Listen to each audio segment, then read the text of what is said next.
सभी साधकों को प्रणाम। जीवन की यात्रा में यह समझना अत्यंत आवश्यक है कि हमारी चेतना कर्मों के जाल में फंसी है अथवा वह पूर्णतः स्वतंत्र है। इस विषय की गंभीरता को पहचानना ही आत्म अवलोकन की पहली सीढ़ी है।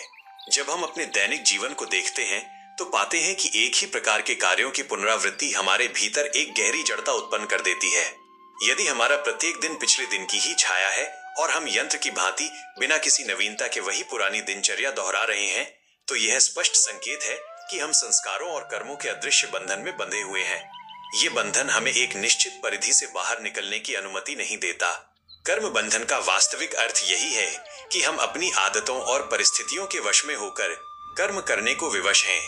इसके विपरीत स्वतंत्रता का अर्थ वो स्थिति है जहां व्यक्ति अपनी इच्छा और विवेक के अनुसार निर्णय लेने में सक्षम हो।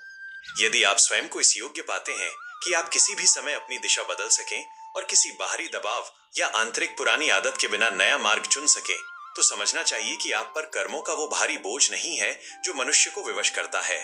यह स्वतंत्रता ही जीवन की सार्थकता और पुरुषार्थ का परिणाम है।